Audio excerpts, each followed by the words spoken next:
مکروہات الصلاۃ یعنی وہ باتیں، وہ اعمال جو نماز کے اندر مکروہ ناپسند کیے گئے ہیں اور منع کیا گیا ہے، جس سے ان کا سلسلہ جاری ہے۔ آج انشاءاللہ دو عمل کے بارے میں ہم جانیں گے کہ جنہیں منع کیا گیا ہے اور جنہیں ناپسند کیا گیا ہے۔ پہلا عمل ہے رقعۃ الاصابع، یعنی انگلیاں چٹکانا، انگلیوں کو اس انداز سے کرنا کہ جس سے آواز پیدا ہوتی ہو۔ یہ جو انگلیاں چٹکانا ہے یہ نماز کے اندر یا نماز کے انتظار میں یا نماز کے لیے نکلتے وقت منع کیا گیا ہے۔ اس سے انگلیاں چٹکائی جائیں، اس سے آوازیں پیدا کی جائیں، اس سے منع کیا گیا ہے۔ اس سلسلے میں نبی کریم صلی اللہ علیہ وسلم سے تو مرفوعاً کوئی روایت ثابت نہیں ہے، لیکن حضرت عبداللہ ابن عباس رضی اللہ تعالیٰ عنہ سے یہ چیز ثابت ہے۔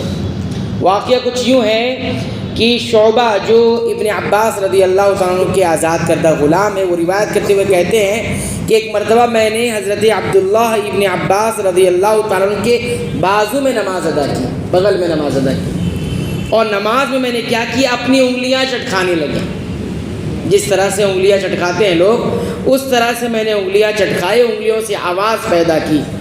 تو جب میں نے نماز مکمل کر لی تو انہوں نے فرمایا لا ام لک، تمہاری ماں تمہیں گم پائے، تم نماز میں ہوتے ہو اور انگلیاں چٹکاتے ہو، یہ عمل تمہارا درست نہیں ہے۔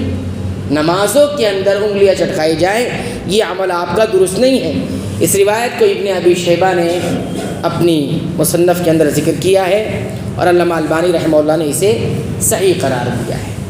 تو اس روایت سے معلوم ہوا کہ انگلیاں نہیں چٹکائی جائیں گی، اور کب نہیں چٹکائی جائیں گی اس کے بارے میں جب سوال کیا گیا شیخ صالح العثیمین رحمہ اللہ سے کہ نماز کے دوران انگلیاں چٹکائے جائیں، اگر کوئی بھول کر ایسا کر لیتا تو کیا نماز باطل ہو جائے گی؟ تو انہوں نے کہا کہ نماز تو باطل نہیں ہوتی ہے اس سے کہ نماز سرے سے اس کی ختم ہو جائے گی، لیکن یہ عبث کام میں سے، جیسا کہ پچھلا درس گزرا ہے کہ نماز میں ایسا عمل کیا ہے جس کا کوئی فائدہ نہیں ہو، جس کا کوئی مقصد نہ ہو، جس کی کوئی حاجت و ضرورت نہ ہو، ایسا عمل عبث کہلاتا ہے، اور عبث مکروہ ہے نماز کے اندر، ناپسندیدہ ہے۔ اس سے خشوع خضوع میں خلل پڑے گا اور اس سے نماز کے کمال میں فرق پڑے گا، اور بہت ممکن ہے کہ نماز کے اجر میں بھی کمی واقع ہو جائے۔ پھر انہیں میں نے فرمایا کہ اگر کوئی انسان نماز میں ہے، جماعت سے نماز پڑھ رہا ہو، تو ایسے سلسلے میں اس سے باز آ جانا چاہیے۔ اس سے کیا ہوگا، اس سے جو آواز پیدا ہوتی ہے دیگر مصلیوں کو اس سے تشویش پیدا ہوتی ہے۔ اس سے کیا پیدا ہوتی ہے؟ تشویش، خلل، کی آواز کہاں سے آ رہی ہے؟ تو اس سے خلل واقع ہوتا ہے، خود اپنے لیے تو ہی اور دوسروں کے لیے بھی یہ نقصان کا باعث بن جاتا ہے، خلل کا باعث بن جاتا ہے، اس لیے یہ چیز نہیں کرنی چاہیے۔ اور انہوں نے یہ بھی فرمایا کہ یہ کب کب نہیں کرنا ہے آپ کو، اب نماز کے لیے آپ نے نکلے نماز کے لیے، تو نکلتے وقت بھی آپ اس چیز سے باز رہیں گے، مسجد میں آ کر آپ صلاۃ کا انتظار کر رہے ہیں تب بھی اس چیز سے باز رہیں گے، اور نماز کے اندر بھی اس چیز سے باز رہیں گے، ہے نا۔ کچھ لوگ دیکھیے ہم سے ہوتا ہے، بہت زیادہ ساون ہو جاتا ہے، بھول سے بھی ہو جایا کرتا ہے، قصدن بھی لوگ کرتے ہیں۔ اگر اٹھتے سمے بھی دیکھیے بہت سارے لوگ اتنا زور دے کر اٹھتے ہیں کہ انگلیوں سے آواز آنے لگتی ہے، تو یہ انگلیاں چٹکانا، یہ ایسی اگر آپ بیٹھے ہیں تشہد میں بیٹھے ہوئے ہیں، سجدے میں ہیں، تو انگلیاں چٹکا رہے ہیں، تو یہ انگلیاں چٹکانا درست نہیں ہے، عبث عمل میں سے کلا۔ ایک دوسرا عمل جس میں بہت سارے لوگ ہمارے بے خیالی میں ہو جاتا ہے، ایک دوسرا عمل جو باقاعدہ منع کیا گیا ہے وہ کیا ہے؟ تشبیک الاصابع۔ یہ تو قرعۃ الاصابع تھا، انگلیاں چٹکانا جس سے آواز پیدا ہوتی ہے۔ ایک ہوتا ہے تشبیک الاصابع، انگلیاں انگلی میں ڈال کر رکھنا، ایسے انگلیاں انگلیوں میں ڈال کر رکھنا، اس سے بھی منع کیا گیا ہے، اس سے بھی کیا کیا گیا ہے؟ منع کیا گیا ہے۔ اس کے بارے میں شیخ صالح العثیمین رحمۃ اللہ علیہ کہتے ہیں کہ جو انسان نماز کے لیے نکلتا ہے اس کے لیے کیا ہے؟ تشبیک الاصابع نہیں کرنا ہے، یعنی انگلی ڈال کر نہیں رکھنا ہے۔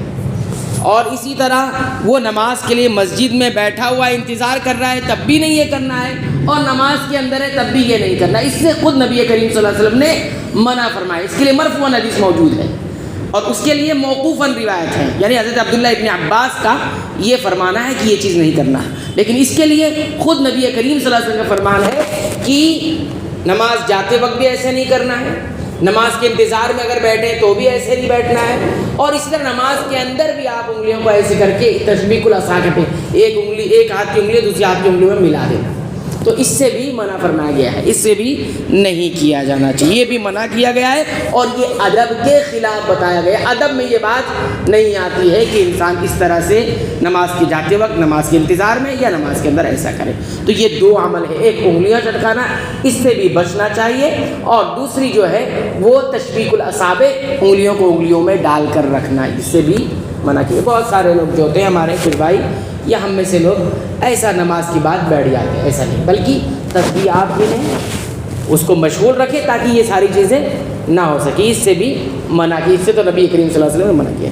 تو یہ دو عمل کے بارے میں بتایا گیا کہ یہ عمل مکروہات الصلاۃ میں سے آتا ہے یا پھر منہی عنہ میں سے آتا ہے, یعنی جس سے روکا گیا, منع کیا گیا. اللہ تعالیٰ سے دعا ہے رب العالمین ان تمام باتوں سے بھی ہمیں بچنے کی توفیق عنایت فرمائے. آمین. وآخر دعوانا الحمدللہ.